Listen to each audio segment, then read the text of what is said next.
Welcome to the Pulso podcast. We bring you the untold stories and unheard voices that make up our history, our culture, nuestra gente.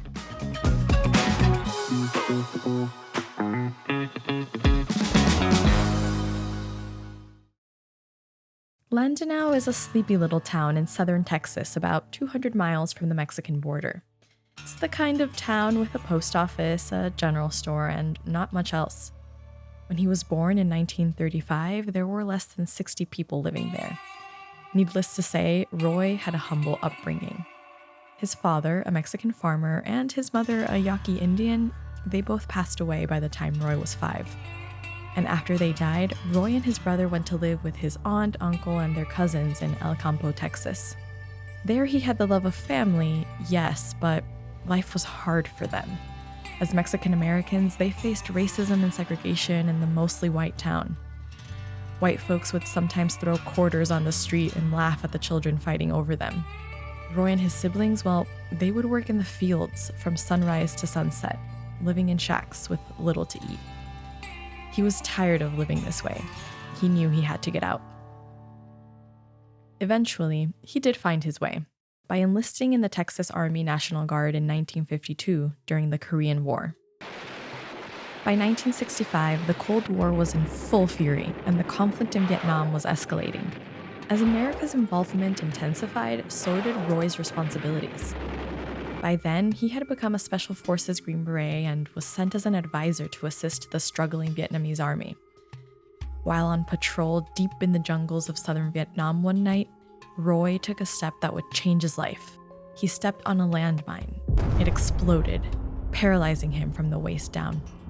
A group of Marines that were near the explosion found Roy laying on the dirt path. He was evacuated to a military hospital in the US. There, he was told by doctors that he would never walk again and would have to be discharged from the military. But Roy wasn't done yet. In July 1966, Roy walked out of that hospital determined to return to his life in the military. By 1968, he was back in Vietnam. His code name was Tango Mike Mike, or TMM, which he made to stand for that mean Mexican. TMM was deployed near the Cambodian-Vietnam border where he would face his greatest test. There had been reports of enemy soldiers sneaking across the border to attack. Roy was attending Mass when he heard the SOS call. American soldiers had been stranded and surrounded by the enemy. Roy arrived to a desperate scene. From the air, he could see bullets flying through the trees. Many soldiers were dead and all had been wounded. It was too dangerous to land near the stranded soldiers, so Roy jumped from his hovering helicopter and ran 75 yards to reach them. The next 6 hours were an adrenaline-filled blur. He gathered the survivors together, gave first aid to the wounded, and called in airstrikes to protect his troops. While leading the soldiers through the treacherous battle, Roy was shot 7 times.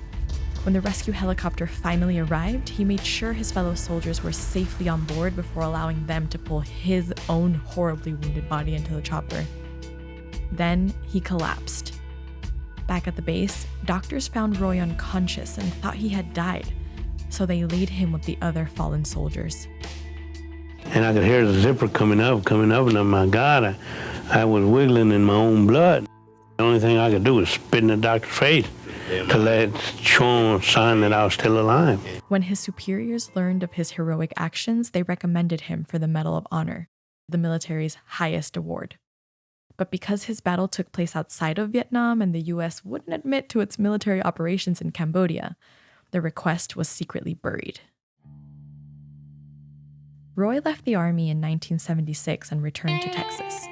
He continued living life the best he could, but his family could tell the war had taken a toll on him. Replaying that battle in his head over and over would cause strange behavior like flinching when he heard a noise or constantly peeking through the blinds. Between post-traumatic stress and missing his life in the army, Roy found himself searching for meaning all over again. Suddenly, he found something that would take him on a new mission. Roy learned of his Medal of Honor recommendation that had been denied years before, so he set out to claim what he earned. The Problem was, he could only remember bits and pieces of the battle, and to have any hope of being awarded the medal, there would have to be a full written account along with eyewitnesses. But as far as Roy knew, there were no other survivors who could tell the whole story of the 6 hours from hell. Enter Chris and Fred Barbie. This father and son duo were journalists at a local paper, the El Campo Leader News.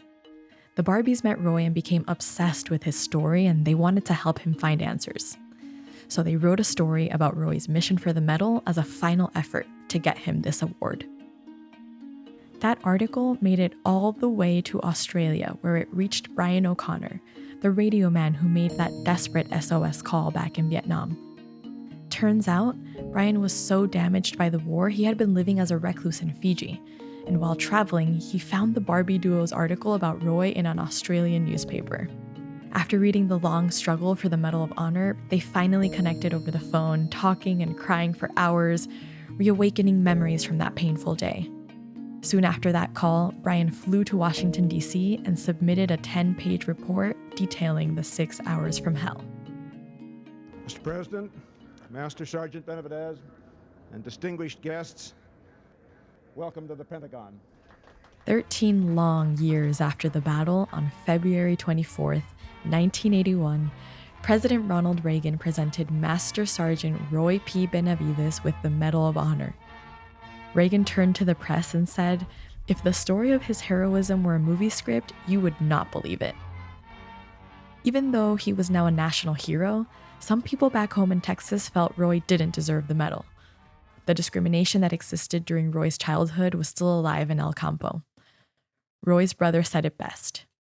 The town doesn't like to see Mexicans rise up to their level, but he didn't let that get in his way. Throughout his life, Roy embodied so many qualities of nuestra gente. Resilience, a sense of service, and a commitment to leaving no one behind. When everyone believed he wouldn't walk again, he got out of that bed. After leaving the army, instead of hanging up his beret, Roy spent the rest of his life visiting schools and mentoring young people. He wanted to make sure other young Latinos didn't drop out of school like he did. Roy makes us proud.